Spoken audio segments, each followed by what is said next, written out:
Hi, everybody, and welcome to the podcast.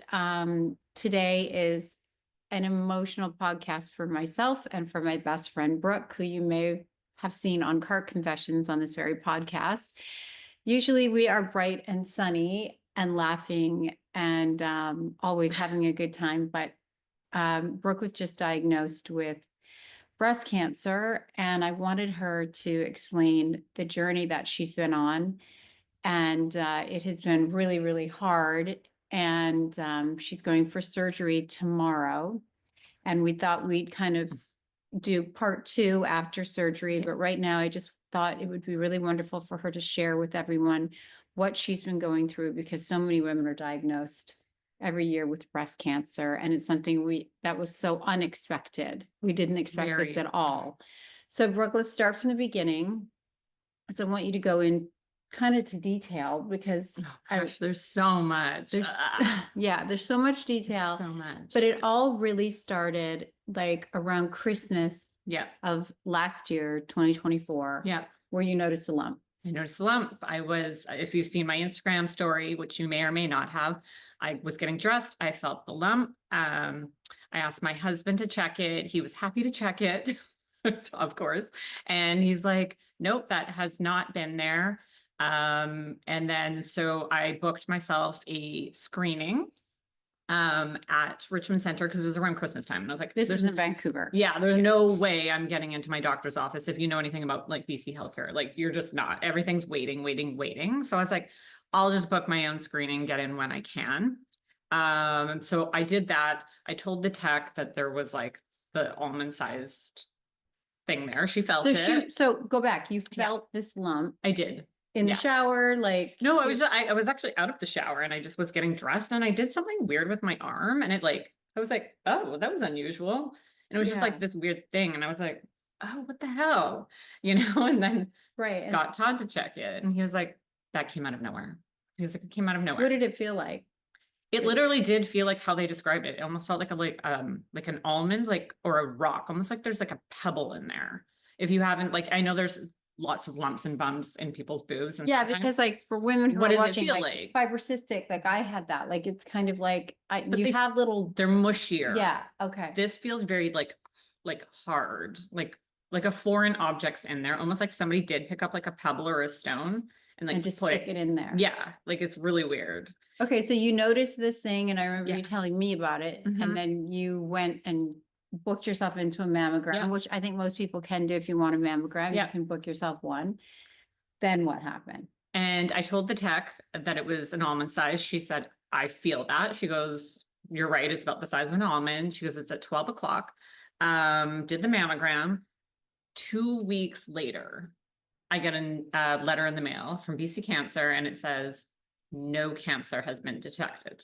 In fact, it says, we are pleased to inform you. Pleased. Yes, let's not forget the please. Yes, we are pleased to inform you that there was no cancer found. No cancer detected.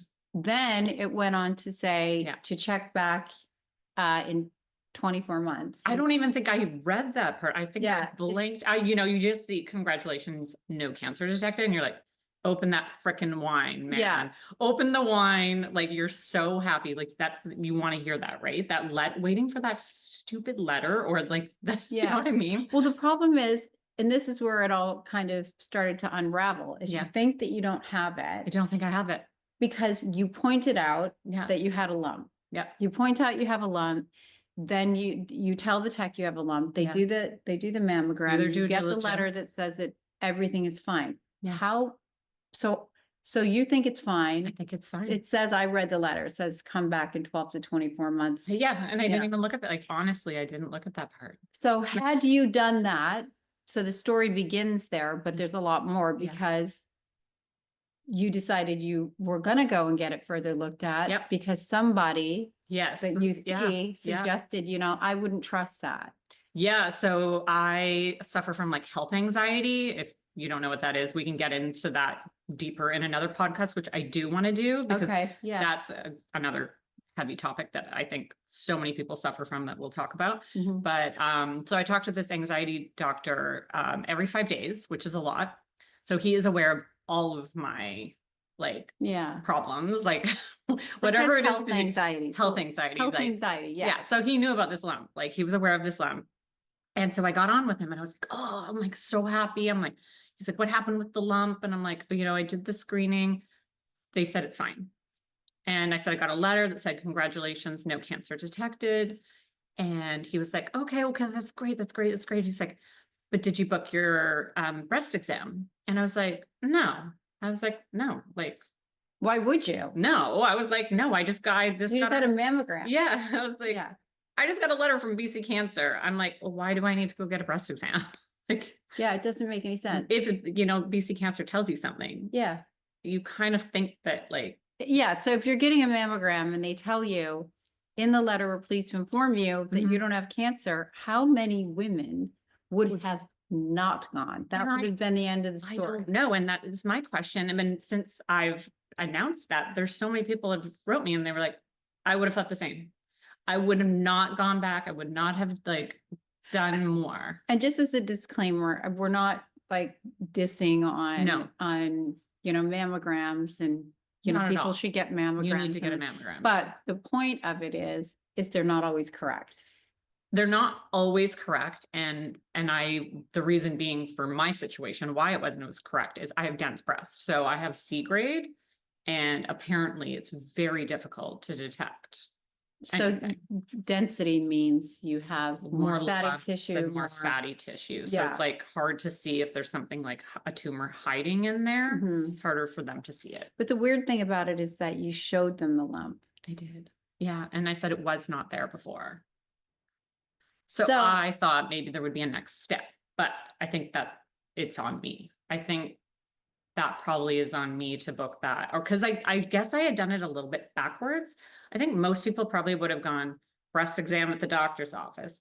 The doctor would have probably gone, let's get you in for a mammogram. So either way, you would have ended up with a mammogram first out. I would have, yes. Okay, so the story starts there.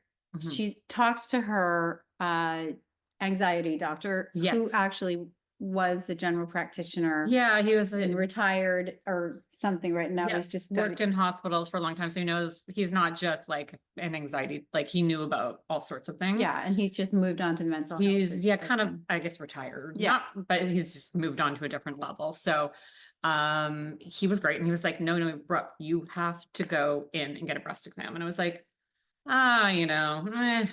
why? Why? We got the letter. Yeah, I got the letter. And he goes, no, Brooke, no, you have to go. And I said, well, I have anxiety. I don't want to be, obnoxious. Like, oh, she's back in.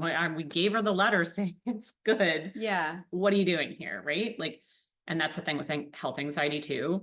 You almost feel like you're a hypochondriac, and you kind of are, but you don't want to be annoying. So, and I was like, I don't know. He goes, no, I'm going to write a letter to the doctor's office saying, I have asked Brooke to do this. Wow. It's my suggestion. Okay. So he's like, I want you to feel good about like that you're not being annoying. That's how adamant. This guy's like a savior. Mm-hmm. I mean, if he hadn't suggested it. Yeah. I know. No, I wouldn't have gone back probably like my last mammogram was 2020. 2020. Okay. Yeah. Then the pandemic hit. So obviously I didn't go. And then my dad got sick. And he was sick for 2 years and he passed away. So I didn't think of myself. So her father passed away like not even a year ago. 8 months. And that was 8 months of cancer, and it was horrible. And as everyone knows, when you lose a parent, it's the worst, one of the worst things ever. Of course. And so you went through that, and then to have this diagnosis. I'm not even over the grief of my dad, Yeah. And then to hear not even a year later that you also have cancer is like, well, that's a wallop. And the thing is we didn't really think much about it. I was getting a cortisone injection. Yeah, I had told you about it. Yeah, the same day she was going to get this this ultrasound. She got her doctor then sent her to get an ultrasound to double check to make sure what it was or wasn't cancer. Yeah, we didn't really think it was going to come out that it was going to be cancer. No, not at all. No. So she goes in there thinking it's really probably still not cancer. It could have been some kind of a benign. It was menopause, kind of. I'm in that mix of, things are changing and getting a bit weird. And messed up. So Yeah. I did wait even to go back because I was like, well, maybe it was just like lumps and bumps from that time of the month. Yeah. Maybe it'll go down. So I wasn't really, but when it didn't go down, then I started to That's be when like, you started. I was like, this doesn't feel right. Like, let's get into that doctor's appointment. Like the And anxiety. she felt it, your Yeah. family dog felt it and Mhm. said, I want to get you an ultrasound. Yeah, she just went, okay, yeah, 12 o'clock. And I said, okay, yeah, that's where it is, whatever. And she goes, you need a diagnostic. And I said, oh, diagnostic? Why? She goes, you just do. And I said, well, but I got a letter from BC Cancer. And she goes, I don't know what to tell you, you need a diagnostic. I said, I'm not out of the woods. She goes, Yeah. you're not out of the woods. And I was shocked. Brooke is a vegan, Mm-hmm. basically vegetarian, but more of a vegan. Yeah. So she's been eating healthy always. I've never seen you Yeah. really eat anything Yeah. I mean, junky. I mean, you have the occasional pizza or chips or something, Yeah, right? but nothing. I'm not like, fast fooding all the time. Because I know everybody's head goes to, okay, why What would to this do? happen? And is there a reason that it happened? Is there something I did that made it happen? Because Yeah. I think anytime you get diagnosed with something, Yeah. you wonder, where did I go wrong? Where did I go wrong? right? And that's the first thing I asked. I said, what did I do wrong or what didn't I do? Was it something I didn't eat? Was it not exercising enough? They're like, Brooke, it is nothing Yeah. that you did. This just happens. It's nothing that you didn't do. It just happens. And you're so tiny. Yeah. Like you're a little person. The surgeon did say if like I was 10 pounds heavier, she wouldn't have been able to detect the node when she did when I was in there. Right. Yeah. She was like, I wouldn't have even been able to feel it. Well, yeah, because a lot of people, if they're, have extra weight on them, Yeah. you can't notice a lot of it. My lump is quite close to the skin at the front. So you can Yeah. see it. Well, there's more than one, which is another part of the story we'll get back to. Okay. So right now we're at the ultrasound. So she goes in for this Mhm. ultrasound diagnostic Mhm. and you were there and she was taking, what was it, about an hour? The whole thing was about an hour, but the ultrasound part was about 30 minutes. But I've had ultrasounds before and this felt like really long. You know what I mean? Yeah. You're nervous already, but I was like, why does this feel really long? And I remember like, I've done so many things before with health anxiety. You kind of keep up on stuff because you're like a little bit, nervous all the time. So I've never been uncomfortable in one where I felt like nervous. And this one, I just remember the room feeling like dark and heavy and the mood just felt, like women's intuition. I just felt like, So I talked to Brooke right after it. You called me on the phone and you said, there's something wrong. She goes, I cried right away. Yeah. And I was like, why were you crying? And Yeah. you said, because the way you just knew it in your gut. Mhm. And then you said the way she put the wand down. Yeah. She put the wand down and she said, you need a biopsy. And I remember being like, I said, what? And I said, well, why? I said, so you see something that's like concerning? She goes, there's something that looks suspicious. And that's the word she used. Suspicious. Mhm. And so I just started crying and my husband, Todd, was in the hallway and I said, you got to come in here, freaking out, the nerves are starting to go because it's going from no cancer detected to diagnostic to biopsy. And you're going, what the? Yeah. What happened? What happened? What is happening? And they booked you in, they booked her in pretty much like the next day or the day after. The next day. So she was gone for 15 minutes. I cried in the room with Todd because I hear biopsy and I'm like, I've never had a biopsy before. I've been a generally healthy person. I've only ever had a C-section and my appendix out. Yeah. So, I was like, what the biopsy? It sounds so scary, Yeah. And she came back, she handed me a little piece of paper and she said, I booked you a biopsy tomorrow. I mean, and that quick, especially in Canada, it's very unusual, rare and unusual to have it that quick. So yeah, I guess when she said that, we kind of knew something was up. Yeah. Yeah. And I think I kind of had called you and I'm an anxious person and you were like, oh, okay, here goes Brooke probably going. Yeah. I was like, oh, here goes Brooke again. But I was scared because of that biopsy when they booked that so that quickly. Means something generally, that they are seeing something concerning enough that they want to look deeper. And the only way they can really tell if Mhm. it's cancer is by a biopsy. Yes. Yeah. So a biopsy, in my case, I was really, really nervous. So they brought me like a warm towel and because I was shaking, like when I get cold, I like shake and I feel like my feet and hands get so cold. I don't know if, Yeah, does that yeah, happen yeah, to you? all the time. Yeah, Okay. So and you're little, you're like, yeah, maybe I don't know. I get freaked out. yeah. Um, and so I was like, oh God, oh God. Okay. What are you going to do? What are you going to do? She goes, well, I have to go in and like take 2 or 3 different samples. And I said, two or three different samples, like around the area. She goes, no, there's more lumps. And I didn't Right, that's know when you knew that there was more more than than one one. lump. They didn't tell me. I had only felt the one. And I went, there's more than one. And I remember I just like almost blacked out, right? Like for me, this is already so Yeah. scary. And I was like, what? How is this happening after that letter? Again, back It to the always goes letter. back to that letter. That How can letter. they send that letter telling you you don't have Mhm. cancer to all of a sudden here you are getting a biopsy? Yeah. And then hearing it's not just one, the one that I thought, it's now two. No, it's two.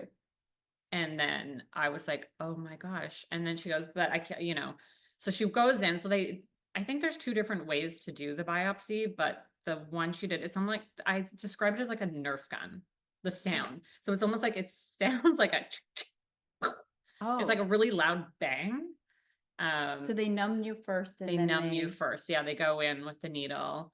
They're like, oh, that's going to be the hardest part, like the most uncomfortable part, yeah. which I didn't find it to be all that bad. Like it's like freezing your tooth. It's more scary that you're going and they're Well, it's just so awkward and scary to have two people standing over you with like a yeah. gun that makes a really aggressive, loud, sharp shooting noise, and then sticking needles in you, and it's right near your chest, and Yeah. feels So like it's that's near your scary. heart. That's scary enough, but then one of the worst parts is waiting to hear what the results are of Yeah, those, right? that's a whole other mental The nightmare. whole nightmare of the waiting and the waiting. Yeah. Everybody can relate to when they get blood work done, they get anything done. Yeah. But when you're waiting to hear whether or not you have cancer, Yes.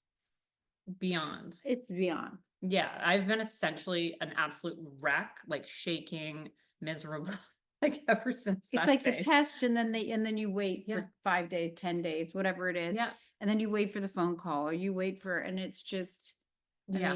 I feel like, I feel it with you Yeah. because we Well, obviously, you were always on the phone with me, like I called yeah. you right away. But like also I thought a biopsy was a little less, I don't know if I would say it's aggressive, but it kind of is. Like I thought it was just like, when you get your blood taken Oh, with a little you needle, thought they were just gonna draw a you little, draw a little like like a yeah, little yeah, chunk, right? I'm like, yeah. oh no, it's like a bang Nerf gun shoot, and they're standing over you. They're like, So freaking it's scary. really scary because it's on your chest. So I was pretty beat up and mangled on that boot for about a month. Like Black and blue. black and blue and green. I wouldn't even barely look at it for the first like 5 days. I was like, I can't look, I can't look.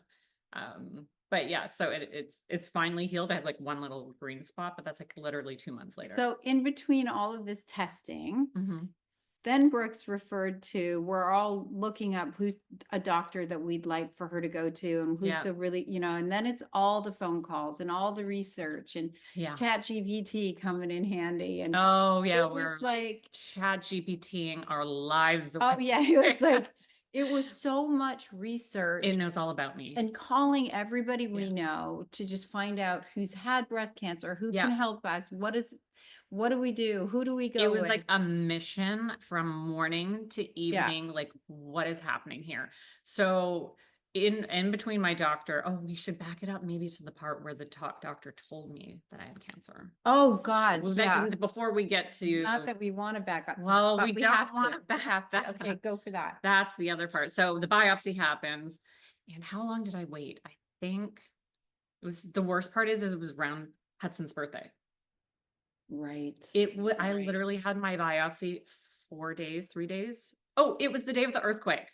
I had my biopsy the day of the the day of earthquake. the earthquake. I remember that, and I remember you so worried about Hudson's birthday. Oh my God. Yeah, so I was like, oh my God, how am I going to make this work? Yeah. I'm so scared. So I had the biopsy and we came home and I was just laying there like, what the fuck was that. And Todd and I were laying in bed and I was kind of sore. And we were holding hands. Very romantic earthquake happens. Yeah, and then you held hands. And we are like holding hands and I remember we grabbed each other's hand, like, and he was like, but they were cutting down a tree in the backyard. Yeah. And we both went, holy shit, did the tree just fall on Just our house? fall. And I said, earthquake? And Todd goes, I think that's an earthquake. And so we had to go get Hudson. So anyways, it was like not a good day. I was like, biopsies, earthquakes, like what else Yeah. can we have here? And then what did we do? So we got Hudson. Then it was Hudson's birthday. And I barely made it to that. I think I went for like an hour. Because I was like, I you're can't make feeling it. so much mommy guilt. So and much I'm guilt. like, dude, like, Oh, you can't be everything yeah. today. You But can't, I right? always am like that, right? I'm I like, know. oh my God, there's no goodie bags. There was nothing. Like we pulled it together and he had a fantastic birthday. But you know that mom thing? You're like, Yeah, yeah. I want more. I want to do Yeah. more. And so I was like really upset about that. Plus worrying, do I have And then cancer? Then when did you get the call? It was actually 2 or 3 days later. We were at the dentist's office and something came up in my phone and it said, you have a doctor's appointment at 3:30. But it was for my son. But in the meantime, we had already dealt with my son's problem. So I said to Todd, well, I'm going to take the appointment and get her just to look at my biopsy to make sure it's not infected, like just see if Yeah, everything's because okay. you're getting anxious. You wanted I'm to know. anxious. I'm full on anxious. So I walk in the door and she opens the door and she goes, oh, you're not Hudson. And I went, yeah, I took his spot because like we already sorted. And she goes, It was tricky, dude. That was tricky. I know. Hi. Hey, it's seems just like, me. no, it's not you. They're It like, can't oh, be it's you." the anxiety one again. So she goes, your results just came in. And I went, what? And she looks at me and this is when I knew. She goes, is your husband picking you up? You hear that, you're like, oh, Yeah. man. So I knew as soon as she said that, right? It's kind of like, where's your support? Yeah. So I called Todd and he was with Hudson. And I said, you got to come here. She's got the results. I'm freaking out. I can't be alone. Can you come here? And so Hudson waited in like the lobby and Todd came in and she said, do you want to hear the results? And I was like, well, no. And she goes, I'm so sorry. She's like, it's cancer. And I literally was like, I just screamed. I just cried and I cried and I cried. And I could hear Hudson out there going, Mom, are you okay, Mom? Can I come in the room? Mom, are you okay? And I was like, Todd, get him out of here. You got to get Hudson out of here. Like, Yeah. call the neighbors, whatever. So they called the neighbors. They came to get Hudson. And I was like, it felt like a movie. Like, how did she say it to you? How did she? Just literally so matter of fact. She just said, I'm so sorry. It is cancer. And I just remember being like, no, there's no way. Because remember, I had called you the night before and I said, my doctor had called me. And the way she was speaking to me was very much, because you kept saying, how do you know it's cancer, Brooke? And I said, I can just tell by what the way people she are was saying. talking, yeah. Like what the biopsy girl, the way she was speaking, because she would use things like, oh, you know, you're going to be, maybe the next step would be speaking to a surgeon. And I was like, what? And then the doctor on the phone the night before was like, you know what, Brooke, it's good. Like all my other patients with cancer. I've seen this many times. I'll get you through before. this. I'll walk you through the whole thing. Like just like saying it without saying it. Yeah. And Todd, that was when I was crying in the closet. Yeah. And I was like, this is not happening. Todd goes, Brooke, like I said, Todd's a very rational person. Very. And I'm not. Yeah. And usually he can like kind of dissect what's going on. And I said, is it just me or does it feel like by everything everyone's saying that I have cancer? And he's like, I hate to tell you. He's like, I don't want to scare you. But he was like, everyone is making it sound very much like they're telling you without telling you. Yeah. And you were like, no, like, no. I was like really hopeful that it wasn't. Yeah. I was suspicious just because of that biopsy getting called so quickly. Yeah. But then Todd texted me during that appointment. Oh, did he? Yeah. Okay. See, I don't know all the back behind. And he told me. Oh, did he? That he thought it was. Yeah. And and then you were like, that's when I called you and you were in the closet. I was. Or And you were in the closet. I know, I feel like my closet's like ruined for me now, because it's like it has such a bad. All you need is a few after this. Well, is all some done, a few bags in there. bags in there, and you're gonna. Be I'm gonna good. have to put like a Chanel bag right on the floor where I like cried. Yeah. So then you find out that it is. Yeah. And then everything, then this whole kind of Snowball, the research. all of that starts. Oh yeah, to my happen. doctor said I'm putting in a referral to somebody. And I had already kind of spoken to a few friends that had something similar. And they happened to have this one surgeon that they use. So I was like, hey, can you put in a referral for this person? And she was like, sure, no problem. And I was like, great. So I had 2 referrals going, went to the first one. And that's where she told me about what type of cancer I had. That was a whole other situation. Like, just that was But crazy. finding out what kind of cancer you have is really important too. Yeah, there's so many different kinds of breast But you're cancer. lucky. So there's HR hormone receptive positive, Mhm. and there's hormone receptive negative. Mhm. Hormone receptive positive is what your cancer ended up being. Yeah. Which is good because then they can give medication to suppress Yeah.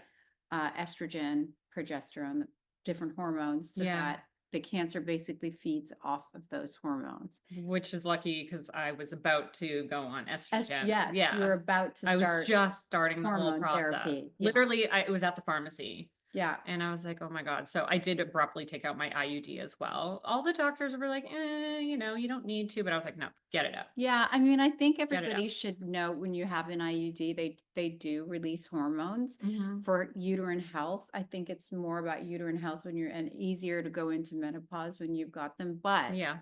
there's another side. There's always another side to everything, pretty much, right? Yeah. But that might be good for your uterus. However, it might also contribute to breast cancer. Right. And none of the doctors were like, yeah, Brooke, that's what caused it, or like, take it out. None of them are really too fussed about it. Yeah. So I don't want anyone, But you I just don't want don't- you yeah. going around taking out your IUDs because I said that. But research, like even we talk about tofu now or anything Yeah. soy, I cut out all soy. So everything, and it doesn't matter, you always go through and go, what could I have done? What should I have done? Should I have done Mhm. this? Shouldn't I have done this? But a lot of I've been times there. it's just, It happened. it just happens. The It's cells did spontaneous. that. Yeah. They didn't happen. You could eat tofu every day for the rest of your life with soy and be totally fine. Yeah. Yeah. And they're like spontaneous rogue cells. They've kind of said that's debunked the whole soy thing. I mean, I hear so much different information. Yeah, I don't meat know. was good for you, then it wasn't, I know, right? Like yeah. there's always something. Oranges are good one day, and the next day they're not. giving Yeah. you pink hair. Like, you just don't know. So the journey has been, Yeah, intense. really intense because it's how long has it been since now Well, since it all started where I found the lumps, that was what was it? December, but by the time yeah. that you found out that you had the cancer, it's only been a month and a half, has it? Yeah, I found out November 27th. I got the news. So, yeah. What date? Sorry, yeah, February 27th. February Sorry, 27th. February 27th. Okay. Yeah. And so surgery is tomorrow, Surgery but that's been also the new dilemma has been once you found out that you got the surgery, then they wanted to find out what, like we had said, HR positive, what kind of cancer, how aggressive it is. And mine's not too aggressive. No, it's in the middle.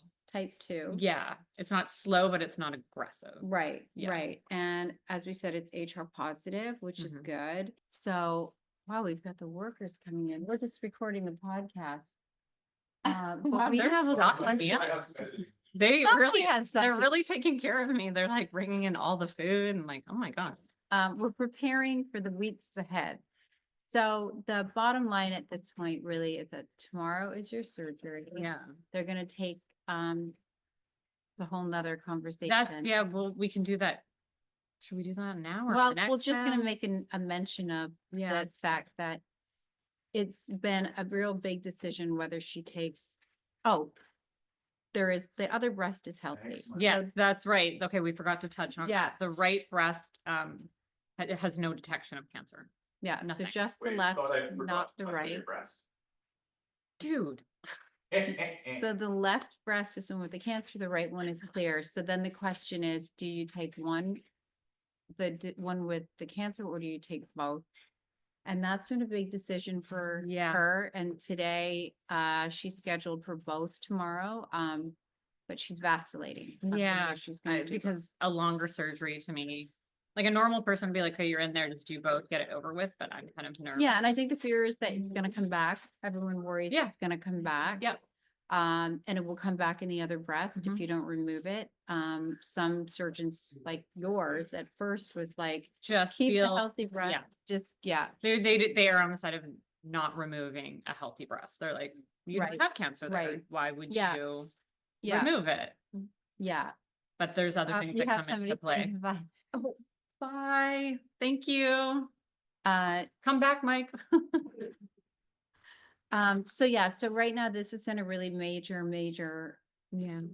anxiety, Yeah. anxiety for you. I'm the type of because- person, if I get a scratch, I'm like, Mary, Yeah, can you go to ChatGPT and see find what's out why happening? we have a scratch. So now So the it's- question is, does she take two or does she just take the one? The problem is that if she just takes the one, there's the anxiety and the scans that will Mhm. happen forever. every 3 months, I think. For you to make sure that nothing happens, Mhm. or nothing develops in the healthy breast. Yeah. And then she's gonna have reconstruction, They put the eventually. They're gonna- expander in this side. Yeah, and I guess we didn't mention that it looks like she's gonna need chemo and And radiation. radiation, sadly. And I don't know if that's because of it being in the node. I think it's the I the think, node. yeah, because of because the they node. just want to make sure there isn't a little tiny cell in there somewhere that the CT Yeah. can't, like something else didn't detect. I'm Yeah. assuming. Yeah, So so yeah. there's microscopic cells that could possibly be there, so they wanna make sure they get them Yeah. all. So that's gonna be, I think, 4 to 6 to 8 weeks. She mentioned 4 to 6 months, but I don't Oh, have. months, 4 Yeah. to 6 months. Wait, was it Todd 4 to 6 months? 4 to 6 months. Yeah, 4 to 6 Every months. 2 weeks or 3 weeks. They didn't tell. They us didn't that. tell us yet.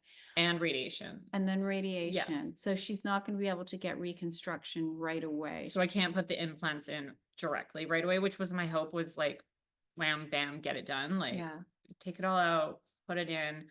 I don't want to do another surgery, but it doesn't look like that's going to be the case Yeah. because they have to put the expanders in, because with radiation, I think it tightens the skin yeah. and they don't want to like mess up the size of what they're doing. So they can't. So she has a long road ahead of what's gonna happen tomorrow, but Yeah. we know she'll get through it.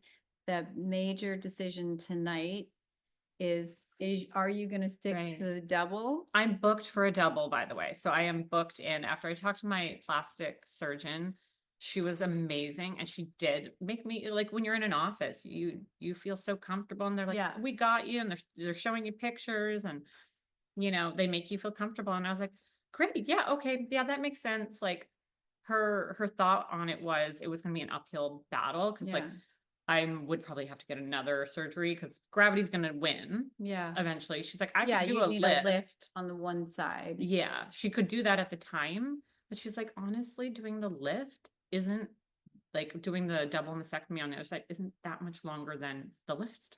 Like, it's still. Yeah, so we've talked about that too. It's because I myself You have did. gone through pretty extensive breast Yeah. surgery. So Mhm. I have had the implants, then I had them taken out because they didn't like them. So I had them taken out, but Yeah. by that point, I needed a lift. Yeah, I And remember. so I needed the full T-scar, Like the nipple and the the anchor anchor. scar where it goes like around, Yeah.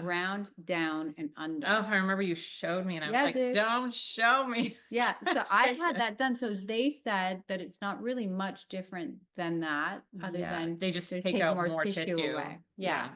I know. So but then you have the expander. Yeah, And then they have to put like something in the bottom and then an expander. Like, the whole thing is just cringe. Like, oh, Yeah. like for me. Like, yeah.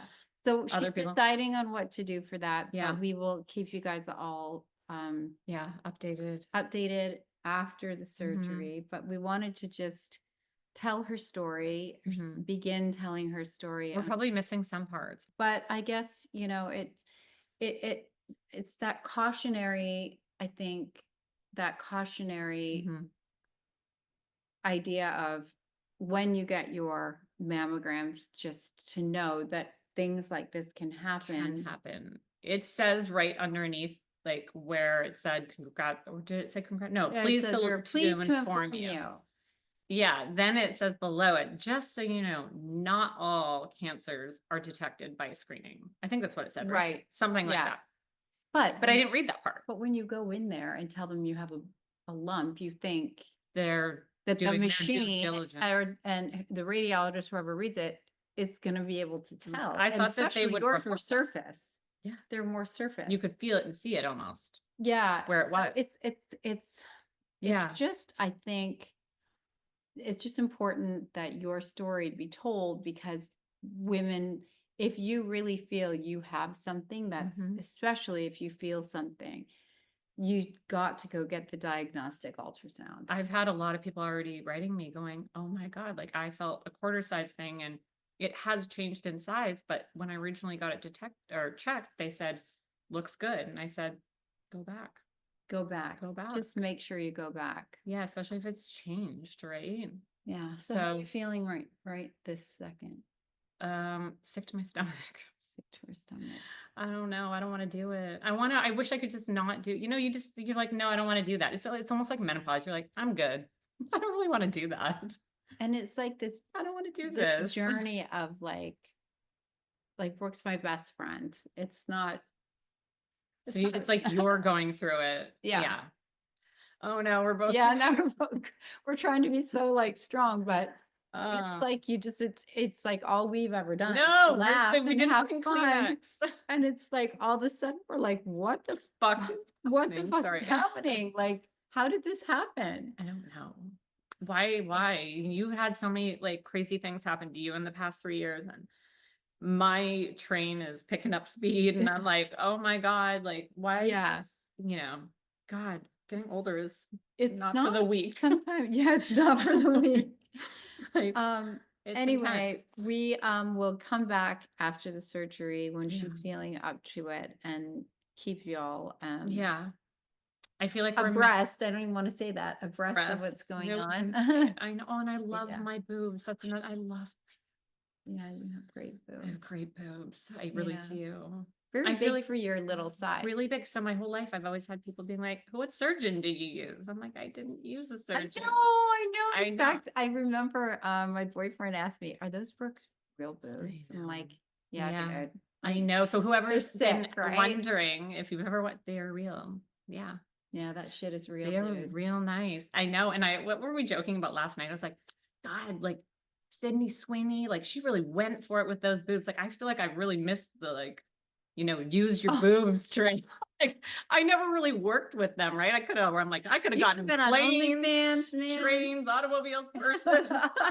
And we just keep saying, no matter what, however scared that she is, you have to get the cancer out. No matter. There's no like I can't change my mind. I mean, of course I could change my mind, but the risks of leaving in there versus taking it out, the risks are way less. And you're going to be in good hands tomorrow. Well, we shopped around for quite some time. We shopped around. If only I could get in that surgical room. Yeah. Instead of like cart confessions, which we're sorry we haven't been on, and this is why. This is like a new shopping around. Now we're shopping. For new bras. Yeah, we'll let you know, right? Yeah, it's just a new topic of cart conventions. Anyway, everybody, thank you for listening. And if you have any questions or any comments, or if you've gone through this, please reach out to Brooke or myself. About everything too. And follow us on Instagram. Subscribe to this channel because you'll get all of the updates as well. And there's lots, I'm sure, that we'll do some lives on your Instagram as well, because I think it's important that, and I think even tonight, if you wanted to do that, just to see if there's anybody who can give you any information, they might just last minute information, right? Or like would you go 1 or would you go 2? Oh my God, I know. I'm on TikTok, like 1 or 2, bilateral, mastectomies, and it's tough, but some people are like down for the count and some people are up and at it, and so it's not that helpful. It's like you want to talk to somebody. Still can't believe we're going through this, but we're going to get through it. Have good friends around you. That is the key thing. I can say really dumb things. I've had all of my friends have been amazing. Yeah, My family, you Todd, have. Todd has been so good. I think when she's been staying with me and I was cranky with Todd in front of you and Todd was like, wow. And I was like, sorry, I was a bitch. You weren't even that bitchy. I feel like I kind of was. God, no, you I should was see like, when I go, dude. oh, That okay, shit all is right. like off the chain. I know. I was like, okay, all right. I was pretty edgy No, there. of course you're going to be edgy. So edgy. I know. All right. All Well, right. Well, thanks for listening. we'll be back. A very, very commentary.